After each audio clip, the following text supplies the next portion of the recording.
Bonjour les amis, j'espère que vous allez bien. Aujourd'hui, je suis avec deux amis, un ayant fait la série D et l'autre la série F4. Du coup, ils sont là pour nous répondre à ces différentes questions, les questions que vous me posez souvent. Quel avantage la série D apporte et quel avantage la F4 apporte en génie civil. Donc, ils sont là, je vais les présenter. Je commence par celui qui est à ma gauche, c'est monsieur. Bonjour à tous, je me présente Penyadi Essoazam David. J'ai fait la série F4 pour le compte du lycée. Et monsieur qui est à ma droite. Petit Cosimo Lumassim, j'ai fait la série D. Très bien. Je vous rappelle qu'on a fait ensemble la première année, la deuxième année, aujourd'hui nous sommes en troisième année. Donc ils vont nous dire tout ce que la F4, tout ce que F4 l'a apporté en génie civil et tout ce que la série D l'a apporté en génie civil. Et ils vont vous recommander ce que vous allez choisir si vous êtes par exemple en troisième année et vous voulez commencer génie civil. Ok, on va commencer par la première question. Je vais commencer par celui qui est à ma gauche. C'est qu'est-ce qui vous a poussé à choisir votre série au lycée? Ok, je vous remercie pour la question, monsieur Raoul. Tout d'abord, merci pour l'invitation, bien sûr, pour pouvoir mettre au clair certains paradoxes qui sont autour de ces séries-là et de leurs ouvertures par après sur le monde professionnel et sur le cadre de l'université. Pour parler de ce qui m'a motivé à choisir cette série, la F4, je ne vais pas vous faire le coup de c'est un rêve, c'est pour construire des villas et autres là.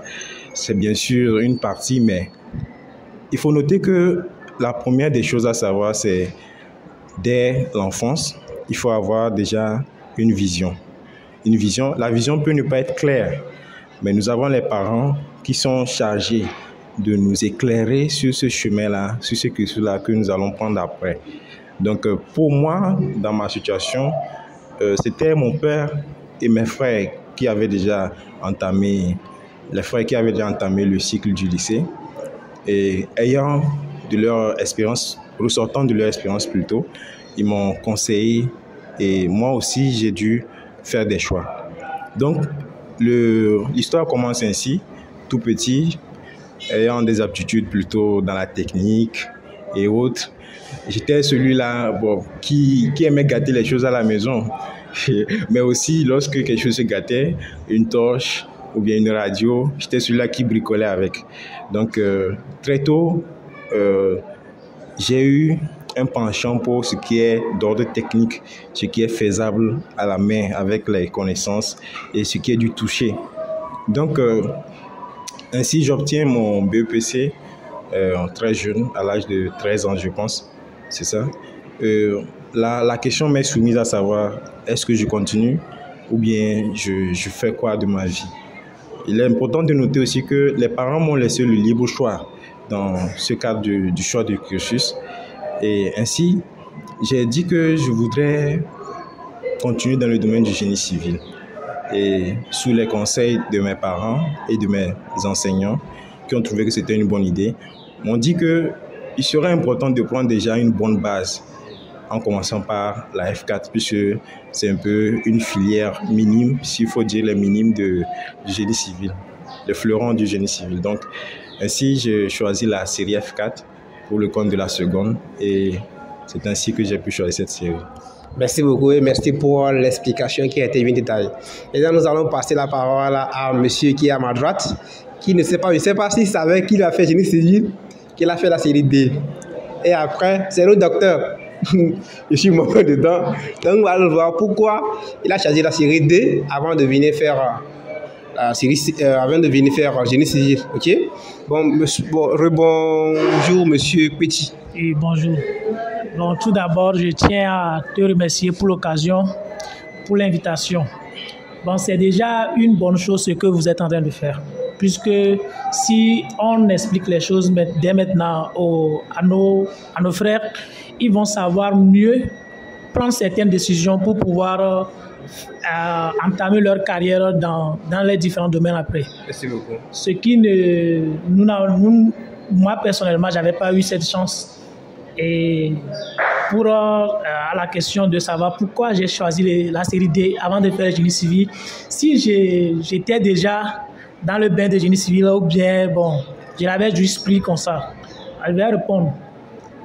Tout d'abord, ayant eu le BPC, on cherchait comment s'orienter pour pouvoir réussir dans la vie, pour pouvoir mieux réussir dans la vie. Et moi, déjà, j'aimais les choses de bâtiment, les choses, la construction, en fait. Puisque dès l'enfance, comment nous-mêmes, on prend le sable pour construire. Déjà, c'était quelque chose qui m'animait, en fait, quoi. Mais le problème, c'est que j'avais pas quelqu'un qui devrait mieux me conseiller ou m'orienter sur le chemin. C'est vrai qu'on a les frères et sœurs, je les ai abordés. Ayant abordé mes sœurs, elles m'ont conseillé de faire plutôt la technique, mais pas le génie civil. Elles m'ont dit de faire la série, l'économie, les choses là, l'économie, comptabilité et autres.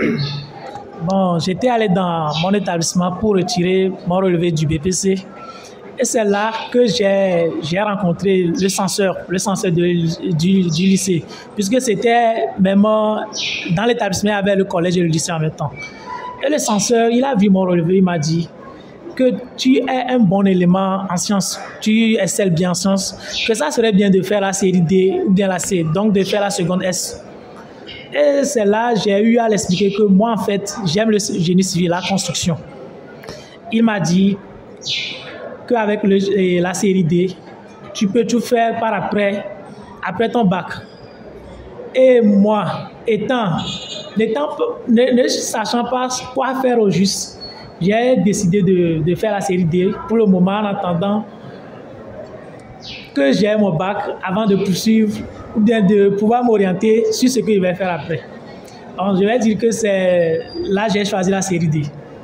Ok, merci beaucoup. Passons à la deuxième question qui est comment votre parcours scolaire a-t-il influencé votre choix de spécialisation en génie civil? Nous commençons toujours par le monsieur qui est à ma gauche. Ok.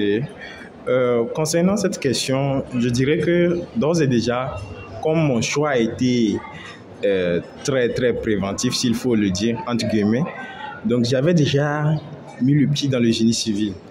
Je n'étais pas en découverte ou bien à la recherche de cette spécialité qui est le génie civil. J'avais déjà entamé la spécialité en choisissant la F4 et le lycée technique.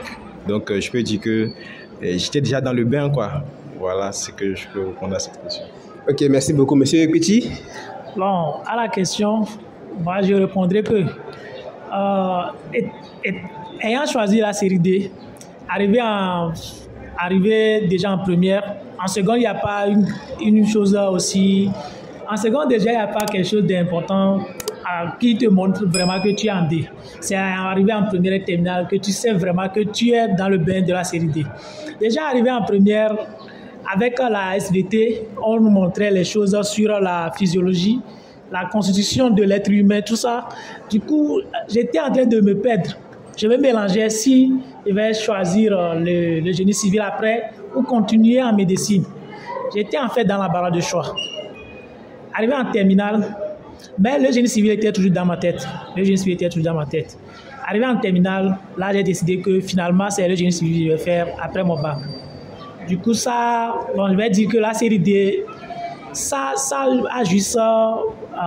m'a juste donné la force de pouvoir faire le génie civil. Pourquoi j'ai dit comme ça? Puisque si j'avais fait la mathématique et les autres là, quand on nous fait la mathématique en même temps, on nous fait la physique et les autres. Bon, moi, j'ai tiré à peu près comment je pourrais utiliser ça, m'adapter. Je vois à peu près comment on peut utiliser ça dans le génie civil. Sauf que je n'arrivais pas à m'en rendre compte.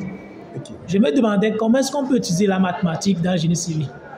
Puisque je ne voyais pas, puisque nous on faisait les trucs de courbes, les fonctions, je voyais, est-ce que pour construire, est-ce qu'on doit faire les courbes, les fonctions, les inconnus ici, Y là? Je ne comprenais pas. C'est là la série D a beaucoup influencé sur moi.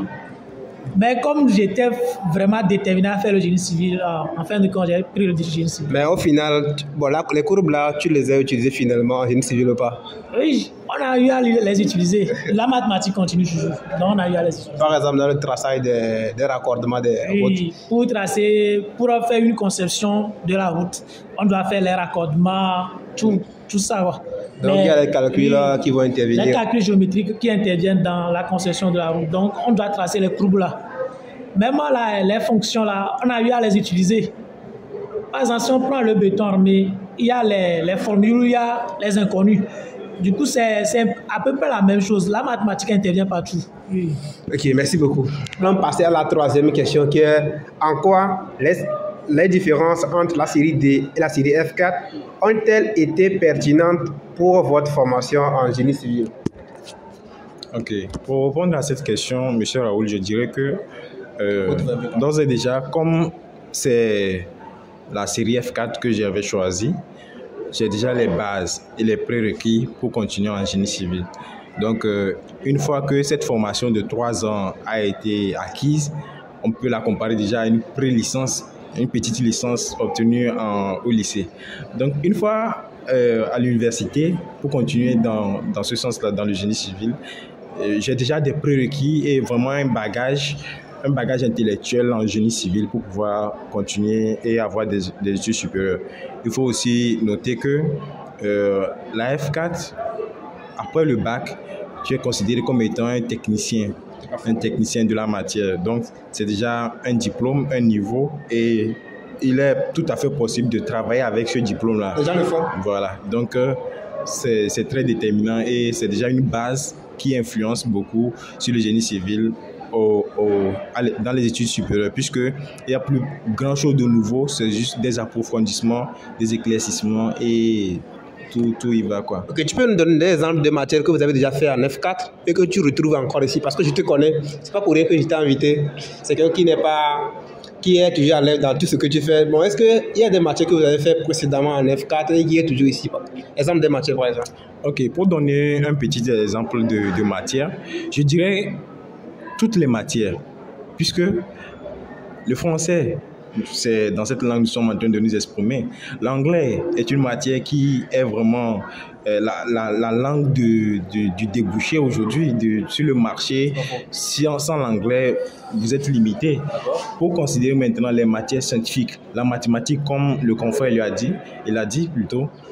intervient, les physiques interviennent, la chimie, la réaction entre le ciment, l'eau et tout ceci.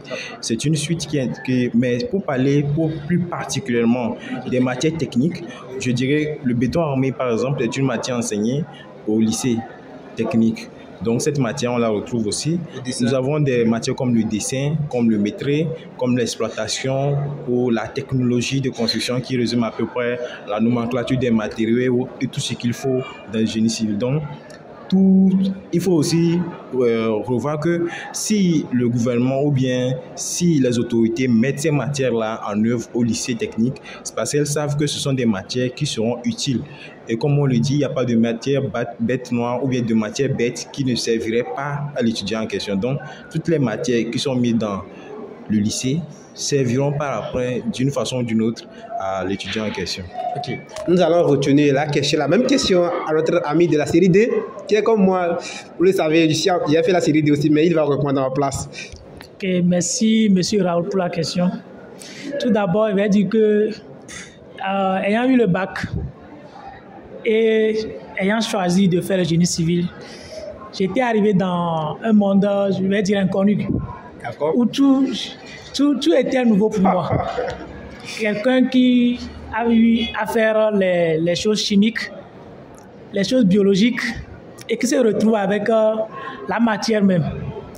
Disons, le ciment, l'eau, les aciers, les choses là. Ça, c'était un peu difficile à m'adapter premièrement. Mais la série D ne m'a pas lâché aussi. La série D m'a apporté plusieurs choses qui ont pu m'aider à vite m'adapter au génie civil. Je peux citer par exemple comme la manière de raisonner, suivant la logique. Si on prend par exemple le béton armé, bien, on veut construire un bâtiment simplement, il y a différentes étapes à suivre. Du coup, je dois avoir une certaine, je sais pas, logique dans le déroulement de la construction, quoi. Comme on fait les fonctions avant, on doit faire Le DDF, après passer aux limites. Donc c'est ce raisonnement. Ce raisonnement. Je peux dire aussi l'ouverture d'esprit. Ok. Si on prend par exemple le béton qui est, je vais dire, un matériau composite que nous utilisons le plus en génie civil. D'une manière basique, si on veut le définir, c'est comme le béton, c'est un mélange d'eau, de ciment, de gravier. Si on veut dire béton armé, là, on peut ajouter les aciers. Bon, quand on prend le béton, on définit ça juste comme un mélange. Or, pour quelqu'un qui a fait la série D, lui sait que c'est une réaction chimique qui se passe en fait pour que le béton puisse...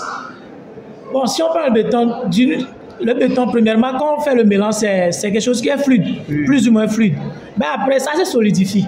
Ça devient rigide, dur. Donc, quelqu'un qui a fait la série D, lui sait en même temps que c'est une réaction chimique qui s'est passée entre les différentes constituants là. Du coup, je peux dire que la série D m'a apporté l'ouverture de l'esprit. La série D m'a apporté aussi, je peux dire, l'analyse, l'interprétation et comment commenter les résultats. La série D, déjà, si on prend notre formation à la série D, si on prend les SVT, on n'a jamais eu à faire une épreuve d'SVT sans l'analyse, l'interprétation et les commentaires. Du coup, quand moi je travaille dans le génie civil, quand j'obtiens un résultat, j'essaie d'analyser, d'interpréter et de commenter moi-même. Du coup, j'arrive à faire sortir les manquements et à pouvoir apporter des solutions aussi, facilement. Merci beaucoup, monsieur Massy. Souvent, on dit que pour faire le génie civil, c'est les F4 qui doivent normalement faire génie civil, bien c'est la série C, c'est la série D. Maintenant, selon toi, qui sont ceux qui doivent faire normalement le génie civil? Ok, merci monsieur Raoul pour la question. Pour vous répondre, je dirais ceci. Aucune filière n'est mieux adaptée à faire le génie civil qu'une autre. Je vais prendre ça de manière basique ainsi. Puisque on est tenté de dire que les séries littéraires ne doivent pas avoir accès au génie civil parce que c'est une série qui demande les maths et autres. C'est pas faux que les maths jouent un rôle très important. Mais il faut qu'on enlève un peu ce voile-là qui est sur les études supérieures. On peut prendre par exemple le génie civil, l'ingénierie en mécanique, ou bien même le domaine de l'aviation.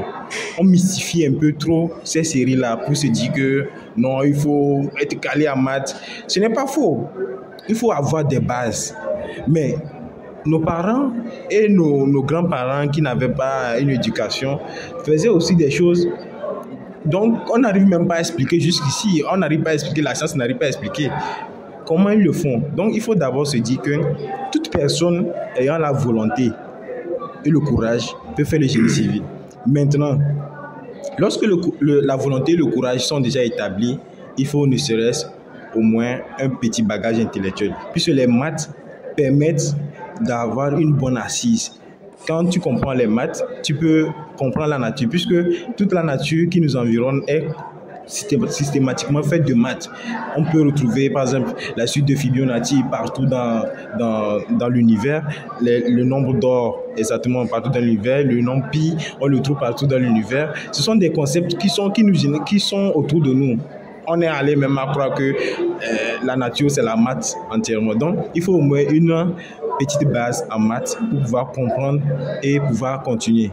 Maintenant, si vous choisissez la série F4, vous êtes avantagé du point de vue technique, puisque ce sont des éléments techniques que vous aurez à faire. Donc, vous avez d'abord une base technique et qui va vous aider au supérieur.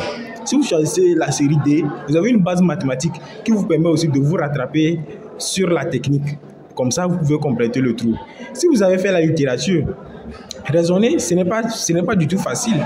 Les gens qui font la philosophie, très souvent, nous constatons même les savants. Lorsqu'on cite leur mérite, on dit philosophe, astrologue, mathématicien et tout ceci là. C'est une panoplie de compétences qu'ils ont. Ce n'est pas une seule compétence qu'ils ont. Donc, on devrait démystifier un peu le génie civil et les affaires de série là. Il faut que lorsqu'une personne se veut de faire cette série, qu'elle se donne les moyens et que si c'est une personne qui n'a pas une bonne base mathématique, qu'elle accepte de prendre une petite base mathématique et avec la volonté, ça peut aller. Donc je pense que toutes les séries, entre guillemets, je dis toujours avec réserve de préparation avant de se lancer. Donc toutes les séries et toutes les personnes qui sont désireuses de faire le génie civil peuvent le faire, je pense. Est-ce que tu regrettes d'avoir choisi le génie, la F4 par exemple? Moi personnellement, non. D'un certain côté, je ne regrette pas d'avoir choisi la F4 puisque j'avais déjà les yeux braqués sur le génie civil, j'avais déjà une vision et une idée. Mais j'ai aussi mon côté, puisque nous avons fait le collège et nous avons eu les sciences, la SVT et autres là. J'aurais aussi bien voulu connaître un peu de la SVT et de ces petits rouages-là qui permettent de se sentir aussi à l'aise, de comprendre certains phénomènes très simples qui se passent, par exemple. Donc, j'ai un peu ce petit côté qui me manque, mais ce n'est pas pour autant que je suis vraiment complexé de la série que j'ai choisie. Et nous retournons la même question à M. Petit. Dire qu'une série est plus adaptée à faire le génie civil que les autres, je vois que c'est se laisser aller quoi. C'est passer à côté de la réalité. Puisque il y a les autres séries, les séries A4 qui sont avec nous actuellement. Et on voit qu'il y a certains parmi eux qui excellent plus que les gens qui ont fait même la série D et la série F4. Exemple du grand frère. Oui, ce qui veut dire que si tu es vraiment déterminé à faire le génie civil, tu peux le faire. Mais si tu as fait la série F4, je pense que tu as déjà toutes les bases qu'il faut pour pouvoir faire le génie civil. Puisque tout ce qui est comme matière que nous faisons ont été déjà faites en F4, je vais dire au lycée. Mais nous, si tu as fait la série D, c'est aussi une bonne chose. Puisque quand tu arrives en même temps, tout est basé sur la mathématique, comme nous avons dit. Mais quand tu arrives en même temps dans le génie civil, tout ce qu'il y a comme matière à faire, c'est basé sur la maths aussi. Et quand tu arrives, tu ne vas pas comprendre vite les choses. Mais quand tu ramènes à la mathématique, tu comprends en même temps. Ok, bon, je vais... Vas-y. Donc, je ne vais pas dire que la série F4 est plus adaptée à faire le génie civil que la série D. Jusque en série F4, tu as toutes les bases qu'il te faut pour pouvoir réussir mieux à ta licence ou bien ton parcours universitaire en génie civil. Mais si tu as fait la série F4 et la série D, ce n'est pas la raison pour laquelle tu vas dire que tu ne peux pas faire le génie civil. Si tu as fait la série A4 aussi, ce n'est pas la raison. Comme le frère David l'a dit, il faut une préparation. Si tu sais que tu as fait la série A4 ou bien la série technique comme les G2, G3, mais que tu es envieux de faire le génie civil, tu peux faire une préparation. Tu peux décider de perdre une année carrément pour te former dans les mathématiques. Et là, quand tu reviens, tu sais que tu es bien. Tu es en forme pour pouvoir attaquer le génie civil maintenant. Je peux ajouter quelque chose. Personnellement, moi qui suis ici, j'ai fait la série D, mais à l'examen, je n'ai pas eu la moyenne en mathématiques. Je n'ai pas eu la moyenne en physique. J'étais en 8 et 7. Et c'est grâce à cette activité que je me suis en sorti. Mais ça ne m'a pas empêché. Mais cela ne m'a pas empêché de faire la série D. Je ne suis pas tellement bien, mais au moins j'arrive à expliquer, à comprendre et avoir des amis qui ont fait la série D, des amis qui ont fait la série F4, qui me cadrent, quoi. C'est-à-dire quand j'ai besoin des notions techniques, je vais vers eux. Mais quand j'ai besoin des notions mathématiques, je vais vers eux. C'est la raison pour laquelle je les ai à côté de moi et celui qui filme aussi. Donc c'est une question aussi. Donc c'est une réponse aussi que j'ai décidé de vous apporter. On sommes à l'université de Forbatec et l'université est essentiellement composée, le génie civil est essentiellement composé des séries D, les séries C et les F4, surtout les F4 et les séries D. Bon, tu peux me dire ou bien en quoi les F4 ont contribué à ta réussite? Est-ce que c'est seulement ta série D qui t'a permis de tout valider aujourd'hui, d'être en préparation en préparation de ta soutenance, est-ce que les F4 ont apporté quelque chose dans ton parcours? Bon, pour te répondre, je vais dire que dans la vie, l'homme ne se suffit pas. Je ne vais pas dire que ma série D m'a aidé vraiment à être ce que je suis aujourd'hui dans le génie civil. Il y a, je vais dire, les gens qui ont fait la F4 qui nous ont beaucoup aidés. Très bien. Nous qui avions fait la série D. Déjà étant arrivé dans un domaine inconnu, ou bien dans un monde inconnu, où tout était étrange pour nous, on a su les aborder, on a travaillé ensemble. Ils ont profité de nous aussi, hein, mais on a travaillé ensemble, on a plus profité d'eux. Par exemple, on avait les matières, certaines matières qu'ils ont déjà fait au lycée. Du coup, nous-mêmes, on a vu que c'est mieux de nous approcher d'eux. Malgré qu'on avait honte, puisque quand on était déjà arrivé en première année comme ça, il y avait un peu de l'ego entre nous. Eux aussi disent que ceux qui ont fait F4, ils sont mieux. Nous aussi, on dit que ceux qui ont fait la série D, nous sommes mieux. Mais après les toutes premières, je vais dire, évaluations, on a vu que le mieux, c'est de collaborer, de travailler ensemble. Sinon, dans l'affaire là, alors, nous allons perdre nous tous quoi. Très bien. Du coup, moi, je me suis rapproché de mes amis qui ont fait la F4. Certains qui ont fait même le BT. Je me suis également rapproché de ceux qui ont fait la série C. Puisque c'est vrai qu'on a fait la série D, mais notre mathématique, ce n'est pas vraiment élevé par rapport à ceux qui ont fait la série C. Donc, on avait formé un groupe de travail où il y avait presque toutes les séries dedans.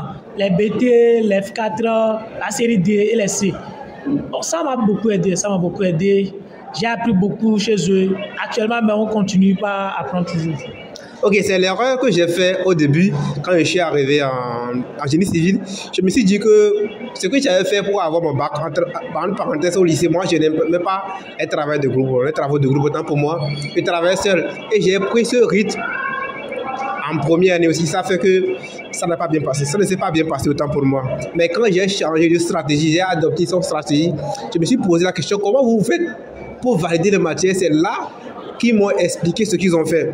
Et effectivement, quand j'ai adapté ça, ou bien quand j'ai commencé par pratiquer ces pratiques, ou bien quand j'ai commencé par faire tout ce qu'il m'a dit, Folie que de deuxième année n'a rien à voir avec Folie que de première année. Je passe la parole à mon deuxième invité. Bon, non, encore à la série D. Bon, la série D, on t'a aidé dans ton parcours de licence, ou bien tu avais envie de travailler seul, tu travaillais seul déjà, tu connaissais tout. Est-ce que les séries D ont apporté un apport, un plus dans ton parcours? Je dis que tu es en troisième année. Ok. Bon, pour répondre à cette question, je vais dans le même sens que M. Maxime. On ne peut rien faire seul. Nous avons plusieurs adages africains même qui disent qu'un seul doigt ne peut lécher l'assiette. Donc, on ne se suffit pas, comme il a dit. Donc, il faut effectivement travailler en concert avec les autres. Lorsqu'on écoute une belle musique, c'est l'ensemble de plusieurs partitions. Chacun joue sa partition. Et comme ça, on a un ensemble qui est vraiment audible et bon. Je suis arrivé en première année de licence ayant des acquis F4, si on peut le dire ainsi. On a commencé les cours et ayant des acquis déjà techniques et mathématiques, puisque je vais un peu aussi démystifier ce côté-là, disant que les F4 ne font pas de maths, les F4 ne font que des matières techniques. Je dirais que non, c'est pas vrai. C'est vos amis qui disent qu'ils ne font pas la mathématique, c'est pas que nous qui le disent, c'est ce qu'on attend de vous qu'on dit. Voilà. Ceci est une grave erreur, si je peux le dire ainsi. Ces personnes-là qui s'affirment disant que non, moi je suis là, c'est pour la technique, je ne fais pas de maths, c'est grave. Et nous le voyons ainsi à travers les réformes apportées par le ministère qui augmente aujourd'hui le coefficient de maths à 5 en seconde F4. Je vais vous expliquer le problème. Le problème, c'est que lorsqu'on est en face de matières ayant des coefficients lourds comme coefficient 6, j'ai cité par exemple l'exploitation et la techno, facilement, certaines personnes pouvaient combler le trou en maths et se disaient que la mathématique n'a rien à voir avec eux. Et vu qu'au début, la technique était créée pour rattraper ou bien racheter ceux dont l'âge était avancé et qu'on devait les insérer vite dans la société, on a longtemps cru que la technique c'est pour ceux qui sont tarés, ceux qui n'ont pas vraiment un bagage intellectuel. Mais aujourd'hui, nous nous rendons compte que tout ce que nous utilisons, nos portables, les voitures, les véhicules plutôt, et les avions, tout est technique, tout a été créé par des ingénieurs, des personnes, des têtes pensantes, pour emprunter le terme de notre enseignant. Voilà, donc maintenant, la maths est vraiment primordiale, même dans les séries techniques. Et le fait d'augmenter ce coefficient à un coefficient 5 élevé va pousser les jeunes à s'impliquer, puisque s'ils ne s'impliquent pas, cette matière-là va les faire échouer. Donc, c'était une petite parenthèse pour dire que la maths est enseignée en série technique et aide beaucoup. Et moi, personnellement, je n'ai pas banalisé cette matière. Maintenant, quel est l'apport des séries D par rapport à nous? Il est vrai qu'on ne poursuit pas deux lièvres à la fois. Puisque je suis dans la technique, j'utilise des matières techniques, j'utilise des matières scientifiques. Donc, ce qui fait qu'il y aura un petit décalage, il y aura quelque part où tu seras moins fort par rapport à l'autre. C'est là que les dés entrent en jeu du côté des matières scientifiques, comme ils se sont basés plus sur ça. Donc, dans nos travaux de groupe, ils nous apportaient, comme il a dit, des gens ayant fait la C, des gens ayant fait la D, des gens ayant fait le BT. On a tous fait notre rapport et ils m'ont aidé, moi personnellement, en ce qui concerne la maths. Et le travail de groupe est un vraiment outil primordial lorsqu'on veut s'en sortir dans une société qui est multiforme, qui est composée de plusieurs personnes, de divers types de personnes. Donc c'est un peu la réponse que je peux apporter à votre question. Merci beaucoup. La dernière question qui est de savoir, avez-vous des conseils pour les étudiants actuels qui doivent choisir leur série et leur spécialisation en génie civil? Bon, pour répondre à votre question, je vais dire que le choix de la série, c'est quelque chose qui doit se baser sur, je vais dire, la détermination, l'envie. Ce que tu veux faire par après ton bac. Si on prend par exemple quelqu'un qui fait la série D, il doit d'abord savoir que s'il finit, il a vraiment de fortes chances, une chance vraiment élargie, puisqu'il peut faire tout avec sa série. Ce qu'il a fait, son bac, il peut faire tout. Il peut poursuivre à n'importe quel concours. Mais si on prend quelqu'un qui a fait la série technique, il a une chance restreinte. Mais... Ah bon, on va lui poser la question. Hein? Oui, il a une chance restreinte. Mais il a déjà eu les bases dans ce qu'il veut faire. Donc, si tu veux choisir une série, si tu veux aller du côté technique, il faut savoir que tu as une chance restreinte, mais tu auras les bases. Mais si tu prends le côté scientifique, ou bien la série D, ou bien le général, tu as une chance élargie. Et ça peut te faire perdre. Il y a les gens, après leur bac, ils tournent en rond. Excusez-moi, mais ils ne savent pas ce qu'ils vont faire au juste. Ils se mettent ici, ils voient que ça ne marche pas. Ils vont se mettre ici aussi, ils voient que ça ne marche pas. Du coup, après 3 ans, ils n'ont rien fait. Or, quelqu'un qui a fait la série technique et qui a eu son bac, qui sait là où il veut aller, après les 3 ans, lui, il a déjà eu sa licence. Or, toi, tu n'as pas encore eu ta licence. Tu n'as pas su vraiment ce que tu voulais faire depuis le début. Donc, si tu veux choisir une série, c'est en fonction de ce que tu veux faire. Par exemple, prenons mon cas. Je voulais faire le génie civil, mais j'étais dans la barre de choix. Je ne savais pas si je dois prendre le génie civil ou pas. Je me suis inscrit en série D. Mais après tout, j'ai vu que non, forcément, je dois faire mon génie civil. Okay. Donc, déjà, étant en série D, je me préparais pour le génie civil. Je savais qu'il faut bien s'armer dans les mathématiques, la physique aussi. Je me préparais pour le génie civil. Une personne peut prendre la série D et faire le génie civil après. S'il est vraiment conscient que c'est ça qu'il fera après. C'est ça qu'il fera après. Une personne peut prendre la série D et peut prendre, je vais dire, un domaine spécifique par après. Par exemple, l'informatique, la comptabilité. Mais tu dois tout d'abord savoir que c'est ça vraiment tu veux faire. C'est pour ça que tu es en train de faire la série D. Si tu ne sais pas ce pourquoi tu allais choisir la série, là c'est un problème. Tu vas finir et tu n'iras nulle part avec ton bac. Donc si une personne actuellement, mes frères et sœurs qui sont en train de nous écouter, s'ils veulent prendre une série, ils n'ont qu'à demander conseil à leur aîné, les gens qui ont déjà traversé le cap là. Heureusement qu'ils regardent cette vidéo. Oui, heureusement qu'ils sont en train de regarder la vidéo. Ils n'ont qu'à demander conseil à leur aîné.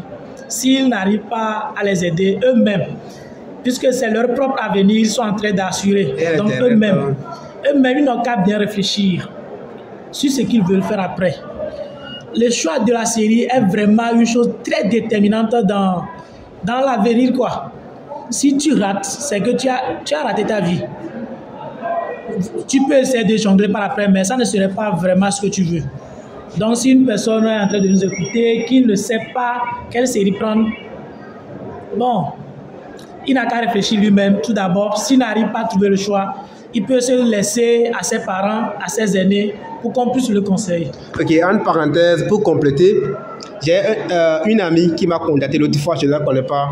C'est un ami qui m'a envoyé son numéro, qu'elle est en 3e année de physique. Okay? Elle a dit, elle a fait la D. Et maintenant, elle veut repartir à 0 pour faire le génie civil.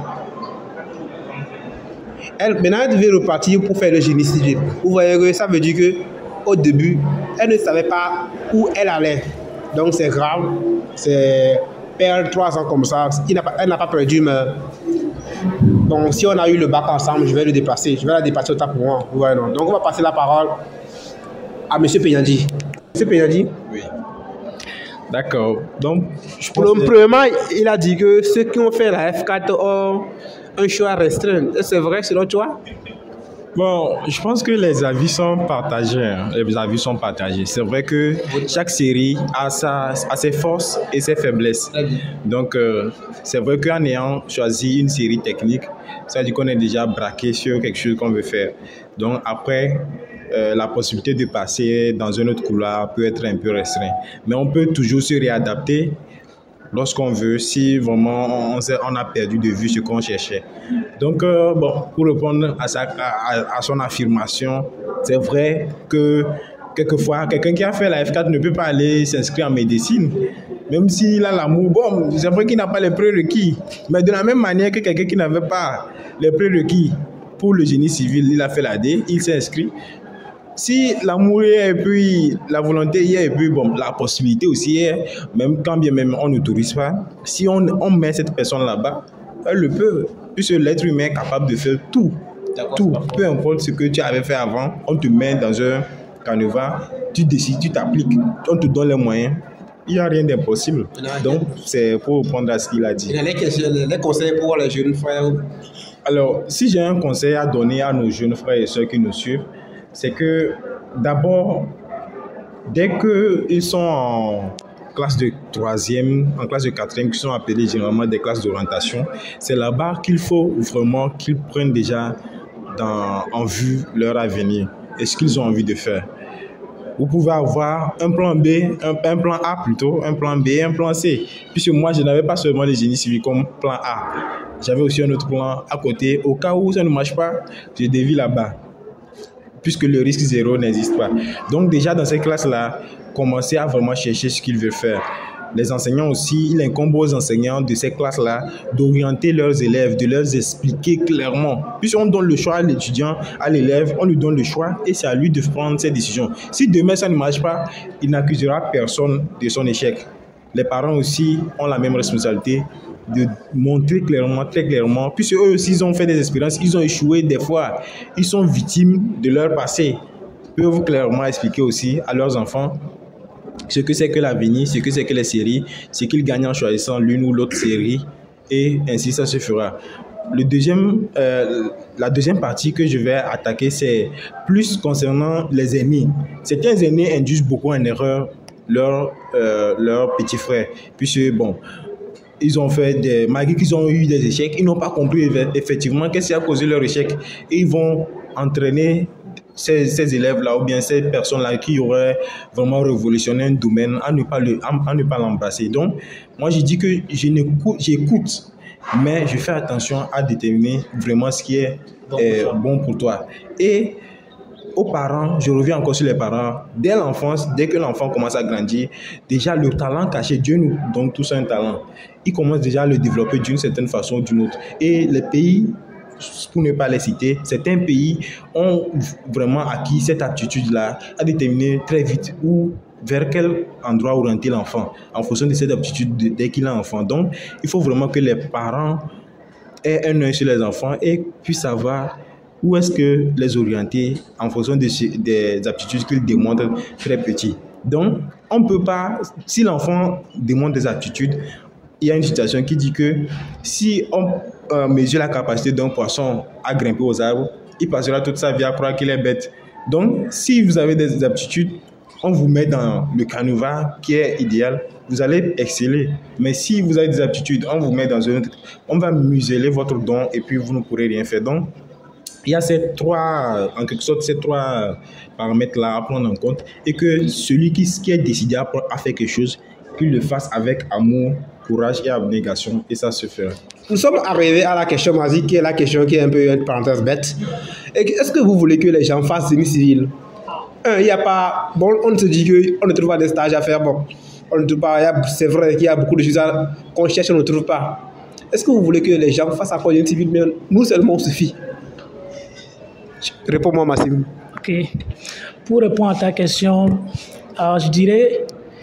Faire le génie civil, c'est une question de choix. Un peu. Vas-y. C'est une question de choix.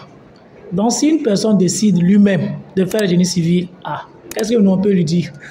On n'a rien à reprocher ou bien à dire. Mais la question aussi, bien, le problème est que actuellement, il y a plus de génie civil dans le monde, quoi. Si on prend le Togo, bien Lomé, actuellement, il y a plus de génie civil. Selon vous? Oui, selon moi. Quand tu vas à la caisse, toi-même, tu vois, tu sais qu'il y a les génies civils.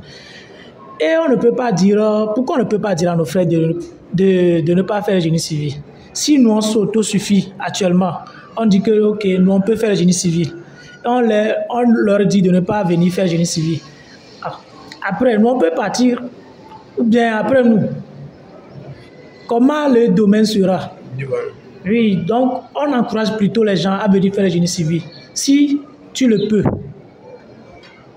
Donc si une personne même est capable, a la volonté, la détermination de faire le génie civil, il peut se lancer dedans. Ok, merci beaucoup. On va demander Monsieur Penyandi va répondre à la même question. La question là me fait un peu rigoler, puisque bon, chacun a ses visions et ses perspectives. Hein. Bon, chaque personne est libre de choisir ce qu'elle veut. Est-ce que toi, tu veux que les gens arrivent encore en génie civil? Bon, que je le veuille ou pas. Puisque on était nombreux en première année, ceux qui sont venus après, on était nombreux. Et ceux qui viennent actuellement en première année sont nombreux. Et sûrement, ceux qui viendront seront plus nombreux.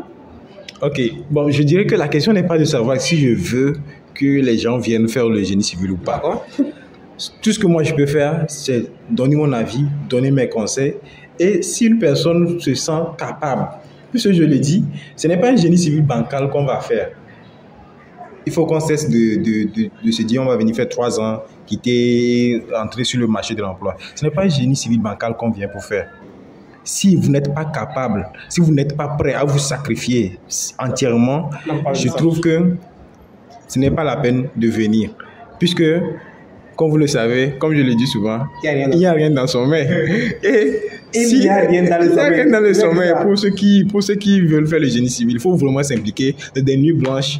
Et si quelqu'un est capable, puisque bon, beaucoup sont appelés, mais peu sont élus. Les petits frères, ils viennent, mais peu sont ceux qui vraiment montrent vraiment de l'amour et de l'ambition. C'est pas fou. Ok, merci beaucoup d'avoir regardé la vidéo.